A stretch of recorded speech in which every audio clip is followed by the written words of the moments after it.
यहाँ पर वो गए बनारस, कोई 3 दिन का कोई सेमिनार है, कोई माइक की जरूरत, ज़्यादा लोग नहीं, लेकिन हम यहाँ के फाइनेंशियल एडवाइजर से दोनों से मिले, दोनों बोथ वर प्रेजेंट। मुझे मालूम है कि जब भी हम डिमांड लेके पहले भी जाते हैं तो जब भी डेलीगेशन में कोई वार्तालाप होती है तो हमेशा प्रेजेंट रहते ही हैं, क्योंकि फाइनेंस का एस्पेक्ट वो देखते हैं तो वो रहते हैं। उन्होंने बहुत अच्छे से हमारी बात को सुनी है और एब्जॉर्प्शन की डिमांड के ऊपर उन्होंने कहा कि देखिए हमारी पूरी सिंपैथी है, वी एग्री कि भाई ये चीज़ जो है आप ही की यूनिवर्सिटी के साथ में प्रॉब्लम हुई है। ये कैम इमीडिएटली एग्रीड कि यस आई डू एग्री कि भाई ये तो बहुत ही ह्यूमैनिटेरियन भी है और इनजस्टिस भी हुआ है, तो इसका कोई सोल्यूशन निकलना चाहिए। तो कहने कि हमारे पास अगर कोई पूछेगा तो हम कभी ना नहीं कहेंगे, इतना हम कह सकते हैं, लेकिन ये करने वाला काम विश्वविद्यालय और मंत्रालय का है। हमसे कोई राय लेगा, हम वैसे कह रहे थे कि फाइनल डिसीजन तो चेयरमैन साहब ही लेते हैं, कि हम अपनी तरफ से कह देंगे कि भाई ये जेन्युइन है। बाकी हमने उनके से ये भी कहा कि चेयरमैन साहब से आप कहिए कि ढुका के डेलीगेशन से मिले on various issues with regard to the EWSC। उन्होंने सेम बात कही कि हमारे पास कंसोलिडेटेड वे में किसी ने अभी तक आपके विश्वविद्यालय से कोई चिट्ठी नहीं पहुँचा है। अगर आप कह रहे हैं कि पहले कोई मीटिंग हुई है प्रिंसिपल की,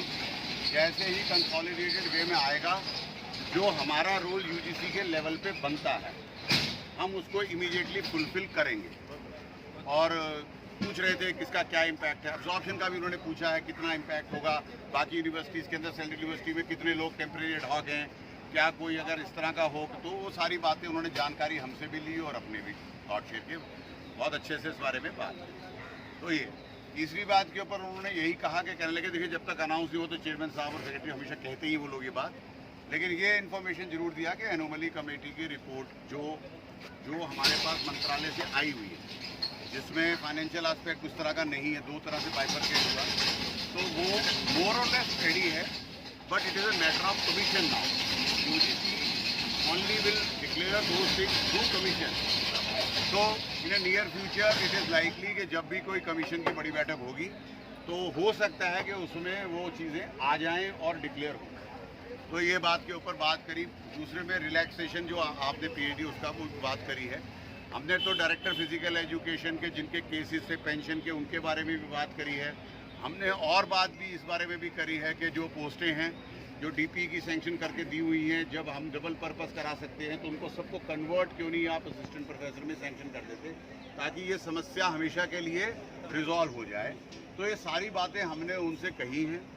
और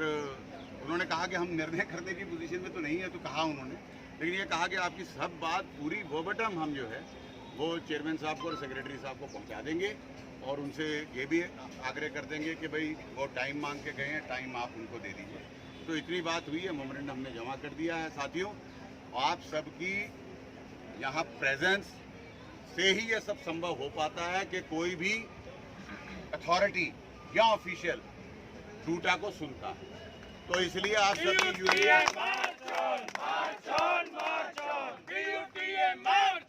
March on,